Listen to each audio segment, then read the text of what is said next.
భార్యాభర్తల కేసులు మనం ఎన్నో చూసాం. నేను అనంతపురం ధర్మవరం దగ్గర పోలీస్ స్టేషన్కి ఒక కేసు వచ్చింది. ఒక తండ్రి కూతురు పోలీస్ స్టేషన్కి వచ్చి వాళ్ళ అల్లుడి మీద కేసు పెట్టారు. ఏంటి విషయం అని అడిగితే ఆ అమ్మాయి పేరు తులసి. ఆ అమ్మాయికి పెళ్ళై 13 సంవత్సరాలు అయ్యింది. భర్తతో గొడవలు వచ్చి భర్త మీద 5 రకాల కేసులు పెట్టింది. ఆ తులసి భర్త కరెంట్ ఆఫీస్లో లైన్మెన్గా పనిచేస్తూ ఉంటాడు. నా భర్త ఒక గే, తన సంసారానికి పనికిరాడు, తన ఫ్రెండ్ అయిన ఒక ముస్లిం వ్యక్తితోటి తను సహజీవనంలాగా చేస్తూ ఉంటాడు. ఎప్పుడు చూసినా ఆ ఫ్రెండ్తోనే తిరుగుతూ ఉంటాడు. ఎక్కడికి వెళ్ళినా సరే వాళ్ళిద్దరే కలిసి ఉంటారు. పెళ్ళై నాకు 13 సంవత్సరాలు అయింది, మాకు పిల్లలు కూడా లేరని ఆ తులసి అనే అమ్మాయి తన తండ్రితో కలిసి వచ్చి ధర్మవరంలో ఒక పోలీస్ కంప్లైంట్ ఇచ్చింది. అయితే పోలీసులు కూడా షాక్ అయిపోయారు. మనం ఎన్నో భార్యాభర్తల కేసులు చూసాము. భర్త కొడుతున్నాడనో, వరకట్నం వేధింపులనో ఇలాంటివి చూసాం. కానీ ఒక మహిళ వచ్చి నా భర్త గే, సంసారానికి పనికిరాడని, అది కూడా 13 సంవత్సరాల తర్వాత వచ్చి కంప్లైంట్ ఇచ్చిందనంటే అందరూ కూడా షాక్ అయిపోయారు.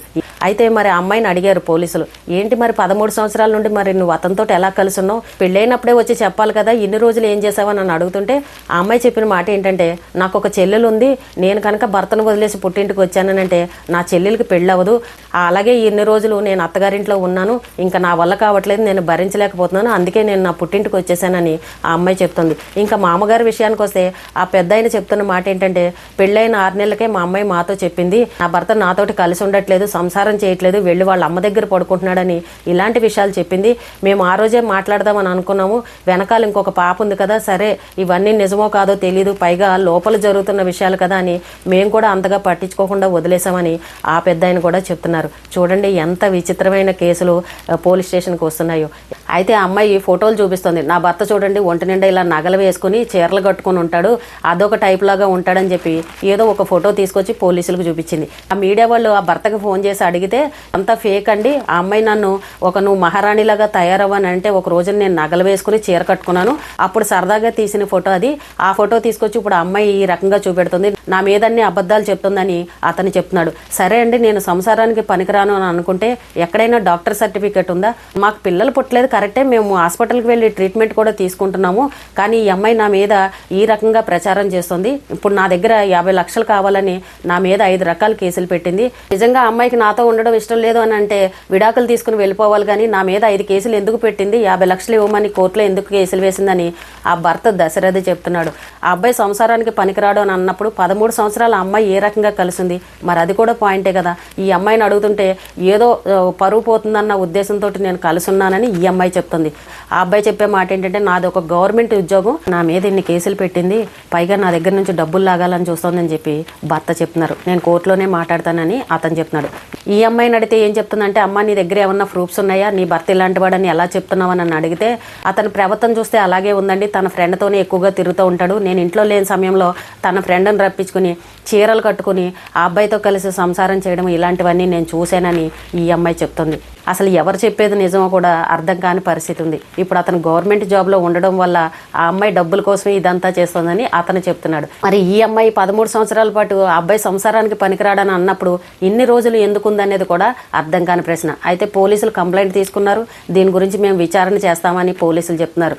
నేను ఎక్కడైతే ఉద్యోగం చేస్తున్నానో అక్కడంతా ఎంక్వైరీ చేసుకోండి, మా చుట్టుపక్కల కూడా నేను ఎటువంటి వాడినో ఎంక్వైరీ చేయండి, అలాగే ఆ అమ్మాయి ఊరిలో కూడా ఎంక్వైరీ చేసుకోండి, నా గురించి బాగా విచారణ చేసి తెలుసుకోండి అని ఆ అబ్బాయి చెప్తున్నాడు. అలాగే నేను ఏ మెడికల్ టెస్ట్కైనా సరే సిద్ధంగా ఉన్నాను, ఎక్కడికి రమ్మన్నా వస్తాను, ఆ అమ్మాయి నా మీద లేనిపోని నిందలు వేస్తుందని ఆ అబ్బాయి చెప్తున్నాడు. అసలు ఆ అమ్మాయి పెళ్ళైన కొత్తలోనే మరి తండ్రికి చెప్పినప్పుడు అప్పుడే పెద్ద మనుషులందరినీ కూర్చోబెట్టి ఏంటి విషయం అని ఆ రోజే మాట్లాడుకుని ఆ రోజే కేసులు పెట్టుకుంటే ఈ సమస్య అప్పుడే తీరిపోయేది కదా. మేము పిల్లల కోసం చాలా హాస్పిటల్స్కి తిరిగాము, మరి నేను సంసారానికి పనికిరానప్పుడు మరి పిల్లల కోసమని హాస్పిటల్కి ఎందుకు వెళ్తామని చెప్పేసి ఈ రకంగా మాట్లాడుతున్నాడు. భర్త చెప్పేది ఒక విధంగా ఉంది, భార్య చెప్పేది ఒక విధంగా ఉంది. మరి ఇంట్లో తల్లిదండ్రులు కూడా ఈ విషయం తెలుసు, అయినా సరే మరి వాళ్ళు కూడా ఎందుకు మాట్లాడలేదో అర్థం కాలేదు. ఈ విషయం ఎవరికన్నా బయటకు చెప్పావు అని అంటే నిన్ను చంపేస్తానని నన్ను బెదిరించాడు, అందుకే నేను చెప్పలేదని అంటుంది. పుట్టింటికి వచ్చి తల్లిదండ్రులకి చెప్పడానికి భయం ఏముంది, ఇప్పుడు ఇన్ని కేసులు పెట్టి ధైర్యంగా పోలీస్ స్టేషన్కి వచ్చి చెప్పింది కదా. ఇదే పని 13 సంవత్సరాల కిందటే చేసుంటే ఆ అమ్మాయి చక్కగా సేవ్ అయ్యేది, ఈ అబ్బాయితోటి ఏదో ఒకటి సెటిల్మెంట్ అయిపోయేది, చక్కగా తల్లిదండ్రులు కూడా వేరే సంబంధం చూసి పెళ్లి చేసేవారు కదా.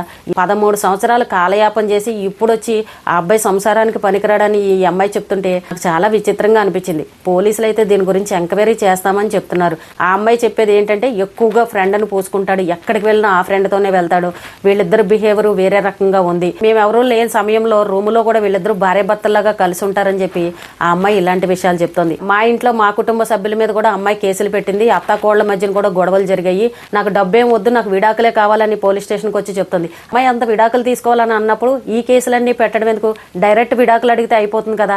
ఈ అమ్మాయి చెప్పేది ఒక రకంగా ఉంది, అతను చెప్పేది ఒక రకంగా ఉంది. అసలు ఈ అమ్మాయి విడాకులు కావాలని అన్నప్పుడు ఈ 13 సంవత్సరాలు ఎందుకండి సమయాన్ని వృధా చేసుకోవడం, మోసం చేశాడని ఆ రోజే పెళ్ళైన కొత్తలో కేసు పెట్టుండుంటే ఈ పాటికి ఆ అమ్మాయి సమస్య తీరిపోయేది, చక్కగా ఇంకొక పెళ్లి చేసుకుని భర్త పిల్లలతో హాయిగా ఉండేది. ఇందులో ఎవరు చెప్పేది నిజమనేది అర్థం కాలేదు. పోలీసులు అయితే కంప్లైంట్ తీసుకున్నారు, మేము విచారణ చేస్తాము అతని గురించి అని చెప్తున్నారు. చూడండి, కొన్ని కుటుంబాల్లో ఇలాంటి సమస్యలు ఉన్నాయి. కానీ ఒక భార్య వచ్చి నా భర్త నా భర్త సంసారానికి పనికిరాడన్న విషయం సాధారణంగా ఎవరూ చెప్పరు. కానీ ఈ అమ్మాయి వచ్చి చెప్పింది అని అంటే కొంచెం విచిత్రంగానే అనిపించింది. మరి పోలీసులు కూడా చెప్తారు, అమ్మ ఆల్రెడీ కేసులు కోర్టులో ఉన్నాయి కాబట్టి మీరు కోర్టులోనే తేల్చుకోవాలి, కోర్టు తీర్పు ఏమిస్తుందో దాన్ని బట్టే మాట్లాడాలి, మీ దగ్గర ఏం సాక్ష్యాలు ఉన్నాయో అవన్నీ చూపించండి అని పోలీసు వారు కూడా అదే మాట చెప్తారు. భార్య ఒక రకంగా చెప్తోంది, భర్త ఒక రకంగా చెప్తున్నాడు. చూడండి, ఇలాంటి చిత్రమైన కేసులు కూడా వస్తున్నాయి అన్నమాట. నిజంగా అమ్మాయి తెలివిగలదైతే భర్త ఇలాంటి వాడని అన్నప్పుడు చక్కగా విడాకులు ఇచ్చేసి ఏదో ఒకటి సెటిల్మెంట్ చేసుకుని ఆ అమ్మాయి లైఫ్ ఆ అమ్మాయి చూసుకోవాలి. కోర్టులో మీరు అన్న మాటలన్నిటికీ ప్రూఫ్లు చూపించాలి. అక్కడ తేలేదు ఎప్పుడు, ఈ అమ్మాయి దగ్గర చూస్తే ప్రూఫ్స్ ఏమీ లేవు. అమ్మాయి ఏదన్నా ప్రూఫ్ చూపించానంటే నా భర్త నగలేసుకున్నాడు, ఇదిగో చీర కట్టుకున్నాడని ఆ ఒక్క ఫోటో చూపెడుతుంది తప్ప ఇంకొకటి ఏది కూడా అమ్మాయి దగ్గర ఆధారాలు లేవు అంటున్నాడు. ప్రూఫ్లు చూపించమనండి, అప్పుడు నేను మాట్లాడతాను, కోర్టులోనే చెప్తానని చెప్పి ఆ అబ్బాయి అంటున్నాడు. ఇష్టం లేకపోతే ఈ అమ్మాయి విడాకులు తీసుకోవాలి, కానీ ఈ కోర్టుల చుట్టూ ఇవన్నీ తిరిగారనుకోండి సమయం వృధా అవుతుంది తప్ప ఏమన్నా ఉపయోగం ఉందా. ఆ అమ్మాయి కూడా చక్కగా విడాకులు ఇచ్చేసి ఇంకా వేరే వాళ్ళని పెళ్లి చేసుకుని చక్కగా భర్త పిల్లలతోటి హాయిగా ఉండడం బెటర్. ఇంకా వాళ్ళిద్దరి మధ్యన సంసార జీవితం లేనప్పుడు ఎవరైనా ఇదే మాట చెప్తారు కదా. కానీ విచిత్రమైన కేసులను మనం చూడాల్సి వస్తుంది. పోలీసులు ఏం విచారణ చేస్తారో వాళ్ళిద్దరి మధ్యన మరి ఏం తగాదానో, ఎవరు చెప్పేది నిజం ఎవరు చెప్పేది అబద్ధమో మరి ముందే తెలుస్తుంది. ఈ రోజుకి ఇదేనండి. రేపు మళ్ళీ ఒక మంచి విషయంతో మళ్ళీ కలుద్దాం.